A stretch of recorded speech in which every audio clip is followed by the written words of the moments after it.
बूढ़ा आदमी भय के कारण संतोष कर लेता है। जो बूढ़ा व्यक्ति है ना, उसमें भय रहता है। इंद्रियां शिथिल हो गई है, मैथुन करते करते तो भय बन गया है। वो संतोष कर लेता है। लेकिन यौवन से जो भरपूर मनुष्य है वो जीवन से लड़ता है। जिसे जवानी कहते हैं वो जवान लड़के हैं, जवान लोग हैं। वो जीवन से संघर्ष करता है, जीवन से लड़ता है। वो कभी संतोष नहीं करता। जवानी से तात्पर्य क्या है? जो यौवन से भरपूर है, वीर्य से भरपूर है, वो व्यक्ति संतोष नहीं करता, वो काम करता है। लेकिन आप ये जो मैंने आपसे बात कही बूढ़े व्यक्ति के लिए और जवान व्यक्ति के लिए, ये शरीर से मतलब नहीं है इसका। ये ध्यान रखना, ये शरीर से इसका कोई मतलब नहीं। बूढ़ा या जवान से जो तात्पर्य है शास्त्रों के अनुसार वो है मानसिकता से है। मानसिकता अर्थात मन। बूढ़ी मानसिकता वाला व्यक्ति कहता है भगवान कृपा करेंगे तो ये काम मैं कर लूंगा।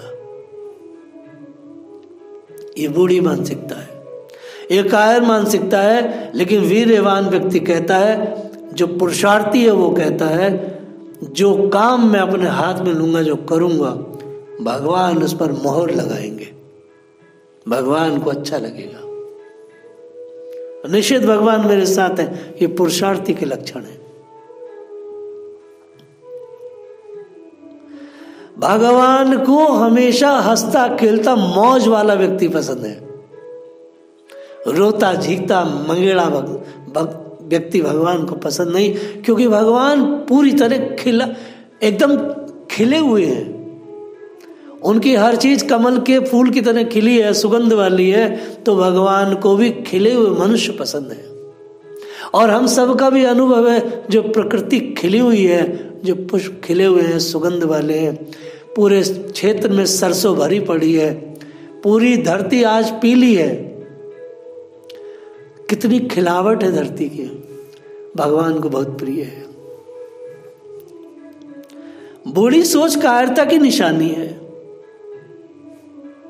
ऐसे लोग कहते हुए पाए जाते हैं भाग्य में होगा तो हो जाएगा। लेकिन पुरुषार्थी चिंतन करता है, पुरुषार्थी चिंतन लगातार करता, कर्म में शक्ति के वो कहता है मैं कर्म करूंगा और कर्म करने की शक्ति से अपने भाग्य को वहां पहुंचा दूंगा जहां मेरी इच्छा है, और भगवान वहां पर मोहर लगाएंगे। जो पुरुषार्थी वो चिंतन करता है अपने कर्म का कि मुझे ये काम करना है। बूढ़ी सोच जो भी करेंगे भगवान करेंगे। पुरुषार्थी सोच वो है जो भी मैं करूंगा श्रेष्ठ, भगवान का मुझे आशीर्वाद प्राप्त होगा। ये जवानी सोच है। बूढ़ा व्यक्ति माने बूढ़ा व्यक्ति एक संतोषी व्यक्ति, माने एक कायर व्यक्ति, माने जिसने सारी जिंदगी मैथुन करके अपने वीर्य को नष्ट किया, वही बूढ़ा है। मेरे बाबा ऐसा कहते थे। अब आप युवा और बूढ़े की बात मैं कर रहा हूं तो इसको और मैं बोल रहा हूं। युवक होने का मतलब शरीर से नहीं है। युवा होने का मतलब है कोई जवान आदमी नहीं, कोई बूढ़ा आदमी नहीं। युवा होने का मतलब ऐसा नहीं जैसे आज का युवक है। मेरे देश का आज का जो युवक है वो युवक नहीं है, वो तो बच्चा पैदा हुआ और सीधा बुढ़ापे में कदम रखता है।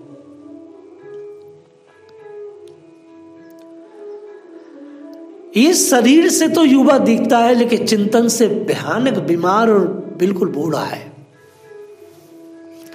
आज का जो व्यक्ति जिसे हम कह सकते हैं कि 18, 20, 25, 30 साल का है, ये लोग युवा नहीं है।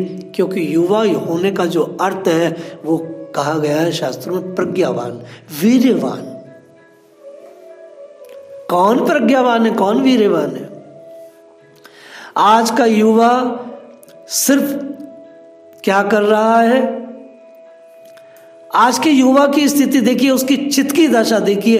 वह जीवंत नहीं है, उसकी जीवंत दशा नहीं है आज के युवक की। उसमें प्रज्ञा नहीं है, उसमें ब्रह्मचर्य नहीं है, उसमें कोई ऊर्जा नहीं भरी हुई है, उसमें कोई उमंग भरी हुई नहीं है, उसमें कोई आनंद नहीं है। लाखों युवा बूढ़ों की तरह बीमार, उनमें कोई उपरोक्त गुण नहीं है, और लाखों बूढ़े ऐसे हैं जो युवाओं से ज्यादा ऊर्जाओं से और शक्तियों से भरे हुए हैं, उमंग से भरे हुए, प्रज्ञा से भरे हुए हैं। तो यौवन का अर्थ जो है वो उम्र से नहीं है, यौवन का अर्थ शरीर से नहीं है, यौवन का अर्थ सीधे व्यास जी ने स्पष्ट कहा है, ऊर्जाओं से है, शक्ति से है, उमंग से है, आनंद से है। एक जीवंत चेतना का नाम युवा है, एक जीवंत चेतना का नाम युवा है। आप देखिए, इसका अर्थ है बूढ़ा होने का अर्थ है चित्त की मरी हुई दशा, चित्त की एकदम मरी हुई दशा। आप किसी से देखो, आज का युवा नौकरियों की ललक में, नौकरियों के लिए, रोटी कपड़ा मकान के लिए कैसा खत्म हो चुका है। आप देखो, जो लड़के दिल्ली से आते थे वो कैसे उमंग वाले थे, हमारे सामने देखते देखते वो 18, 20, 25 साल के लड़के बूढ़े हो गए, खत्म हो गए हमारे सामने सामने। हमने 5-7 सालों में देखा वो लड़के सब के सब चेतना विहीन हो गए, उनके पास कोई उमंग नहीं, कोई उल्लास नहीं, कोई आनंद नहीं, कोई वीर्य का तेज नहीं। क्यों? सबको रोटी कपड़े मकान में लगे, सब नौकरियों के लिए जैसे कुत्ता दर दर टुकड़े खाना चाहता, ऐसी उनकी दशा हो गई। उनका ईश्वर विहीन जीवन है, यही बुढ़ापा है। लाखों बूढ़े देखो आप, उनमें उमंग है, उल्लास है, उनमें वीर्य है, सब कुछ तेज है। तो ये जो यौवन है, आप देखो मन प्रकाश यहाँ रहता था, एकदम जरा सा काम करके क्या करता था, कोई उल्लास नहीं था, कोई तेजी नहीं थी, कुछ नहीं था, खत्म था। थोड़ा बहुत अभी चार्ज हुआ है। ये है बूढ़ा माने एक ऐसी कायरपूर्ण मानसिकता। शास्त्रों में ब्राह्मणों की बहुत बात कही गई है। न ब्राह्मणे तुल्य है भूमंत यतः पश्यामि विप्रा किमत परम तु। भगवान ऋषभदेव ने ब्राह्मणों की नहीं बात कही, पूरे शास्त्रों में ब्राह्मणों की बात कही गई है। ब्राह्मण श्रेष्ठ है, उनको भोजन कराओ, उन्हें वस्त्र दो, उन्हें धन दो, उन्हें जमीन जायदाद दान दो। तो बाकी के जितने लोग हैं कहते हैं क्या बकवास है कि किसी एक जाति वर्ग के व्यक्ति को कुछ दे देंगे, वो चाहे नालायक को कुछ हो, तो हमारा कल्याण कैसे हो जाएगा। नहीं, शास्त्रों के इन श्लोकों का अर्थ अलग है। कल मैंने इसकी झलक दी है। शास्त्रों के इन श्लोकों का अर्थ एकदम अलग है। शास्त्रों में ब्राह्मणों के पूजन की बात कही गई, उनके भोजन की, उनकी व्यवस्था की बात कही गई। कौन से ब्राह्मण? ब्राह्मण माने जिसकी बुद्धि, जिसका हृदय, जिसकी सब चीज भगवान में लगी हो, भगवान के काम में लगाओ, पुरुषार्थ में लगाओ, अर्थात ईश्वर की भावना से ओतप्रोत होकर के संसार, भगवान की सृष्टि में भगवान का सहयोग देने वाला व्यक्ति ब्राह्मण है। अब तथाकथित किसी पंडित जी का लड़का जो सुबह से लेकर शाम तक असुरों की तरह जीता हो और खुद पंडित भी बिल्कुल असुरी है, तो उसको कोई जिमाएगा या कुछ दान देगा तो उससे क्या मतलब है? ये इन श्लोकों का अर्थ नहीं है। इन श्लोकों का सीधा सा अर्थ क्या है? संसार में जितने शिक्षाविद हैं, जो शिक्षाओं पर काम कर रहे हैं, वह सब ब्राह्मण ही है भैया। उनको सहयोग दो, उन्हें भोजन कराओ, उन्हें कपड़ा लत्ता दो, उनके स्कूलों के लिए ऐड दो भाई, वो सब ब्राह्मण ही है। जो लोग डॉक्टरी कर रहे हैं, जो लोग इतने परोपकार कर रहे हैं, लोग मनुष्यों की सेवा कर रहे हैं, वो कौन है? वो भी ब्राह्मण बुद्धि के साथ ही काम कर रहे हैं।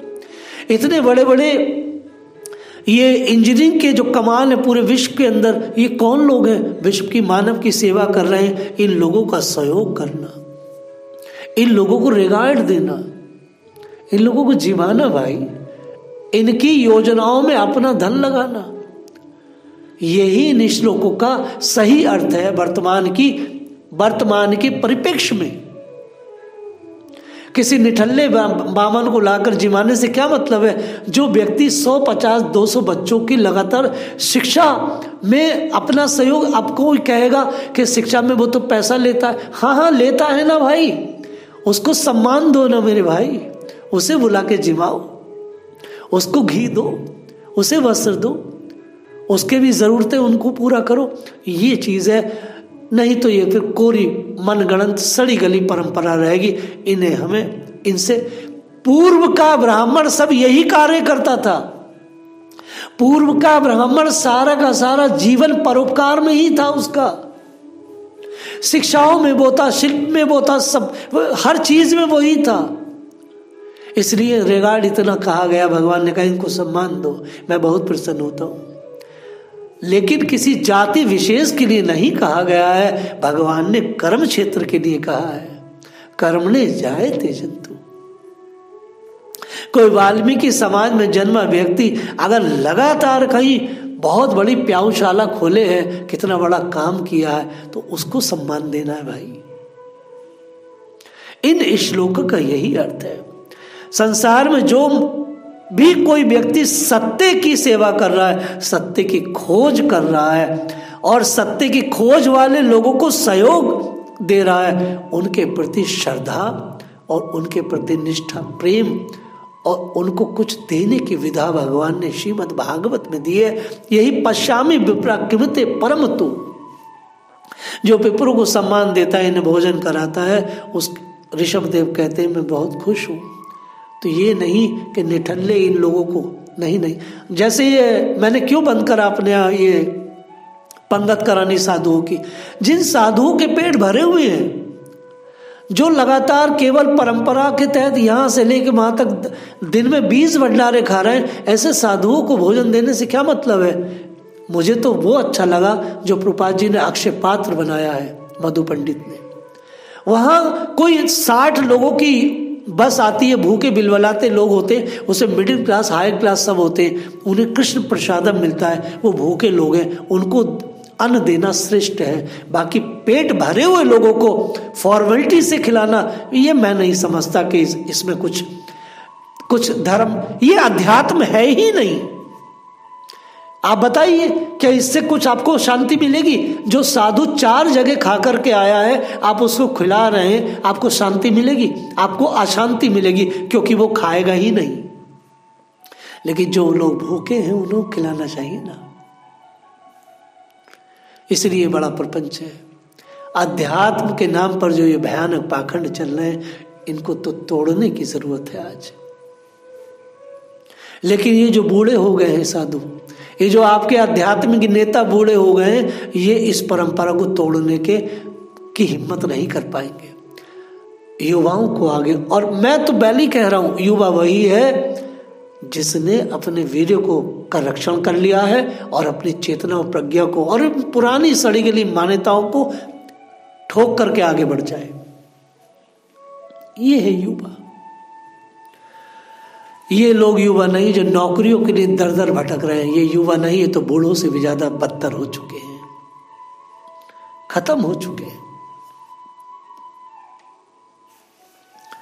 भगवान ऋषभदेव ने बहुत बड़ा प्रवचन दिया, बहुत बड़ा प्रवचन दिया। ऋषभदेव जी के पुत्र बहुत ही सुशिक्षित थे, शिक्षाविद थे, परंतु फिर भी संसार को प्रवचन देने के लिए ऋषभदेव ने अपने 100 पुत्रों को इस प्रकार से सेट किया कि पुत्रों आपको कैसे जीना है और कैसे धर्म का वितरण करना है।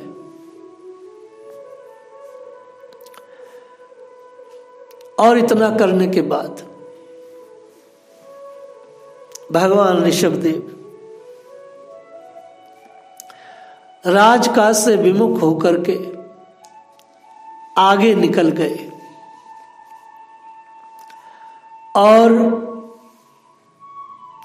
ऐसी उन्हें वृत्ति अपनाई कि उनकी जैसी वृत्ति को उनके अलावा कोई नहीं अपना सकता।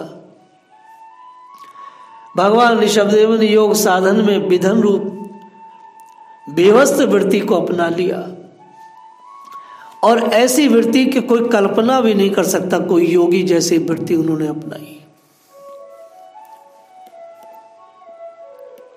परमहंसों को त्याग के आदर्श की शिक्षा देने के लिए इस प्रकार मोक्षपति भगवान ऋषभदेव ने कई तरह की योगचर्याओं का आचरण किया। वह निरंतर सर्वश्रेष्ठ महान आनंद का अनुभव करते थे। संपूर्ण प्राणियों के आत्मा अपने आत्म स्वरूप भगवान वासुदेव से किसी प्रकार वह भेद नहीं मानते थे। भगवान ने सभी पुरुषार्थ पूर्ण किए थे। जिस तरह का योग ऋषभदेव ने किया ऐसा योग उनके अलावा कोई नहीं कर सकता।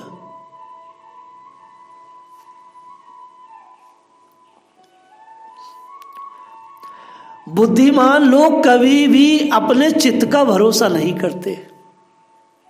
जिसने भी अपने चित्त का भरोसा किया अर्थात जिसने मन का भरोसा किया वो मारा गया। ऐसा कहा जाता है कि चंचल चित्त से कभी मैत्री नहीं करनी चाहिए। इसमें विश्वास करने से ही मोहिनी रूप में फंसकर महादेव का चिरकाल का संचित तप क्षीण हो गया था। भगवान ने मोहिनी की तरफ को देखा और भगवान देखो गए। श्रीमद् भागवत में यह बात शुकदेव जी कह रहे हैं। जैसे व्यभिचारिणी स्त्री जार पुरुषों को अवकाश देकर उनके द्वारा अपने में विश्वास रखने वाले पति का वध करा देती है, इसलिए चंचल चित्त का कभी विश्वास न करे। ये हमेशा मरवाता है, खत्म करता है।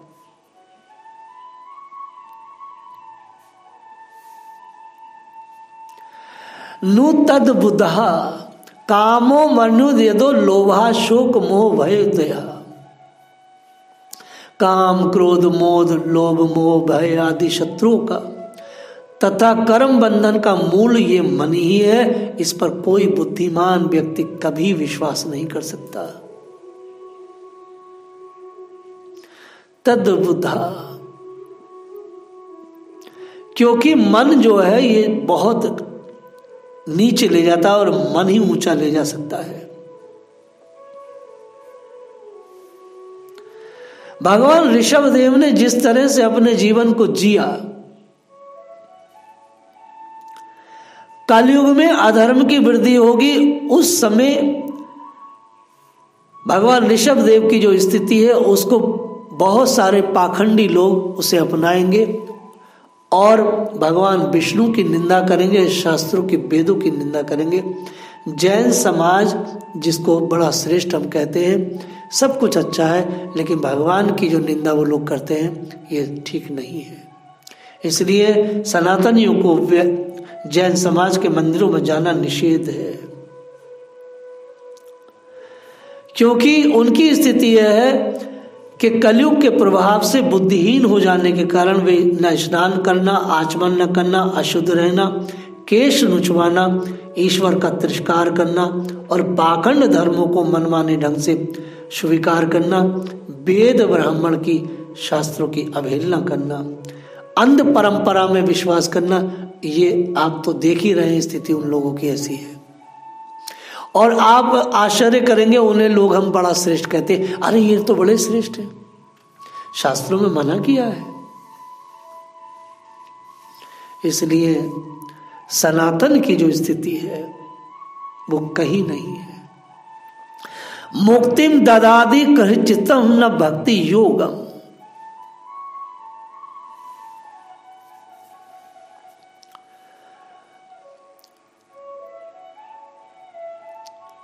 मुक्ति भी भगवान देते हैं और मुक्ति से बढ़कर उन्हें भक्ति योग नहीं देते।